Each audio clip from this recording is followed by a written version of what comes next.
ஒரு சிறிய கிராமத்தில் அருண் என்ற சிறுவன் அவன் பாட்டியுடன் வாழ்ந்து வந்தான். அருண், சாப்பாடு நல்லா சாப்பிடணும்பா. சரி பாட்டி.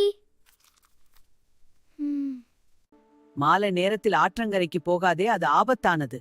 சரி பாட்டி. ஆனா அருண் அந்த எச்சரிக்கையை மறந்து விட்டான். மாலை நேரத்தில் அவன் தனியாக ஆற்றங்கரைக்கு சென்றான். பாட்டி. அதிர்ஷ்டவசமாக ஒரு கிராமத்து மனிதர் அவனை காப்பாற்றினார். கவலைப்படாதே, இப்போது பாதுகாப்பா இருக்கிறாய். நான் சொன்னதை கேட்கல பார். மன்னிச்சுக்கோ பாட்டி, இனிமே உங்க சொல் கேக்குறேன். அந்த நாளிலிருந்து அவன் பாட்டியின் வார்த்தைகளை மதித்து நடக்க ஆரம்பித்தான்.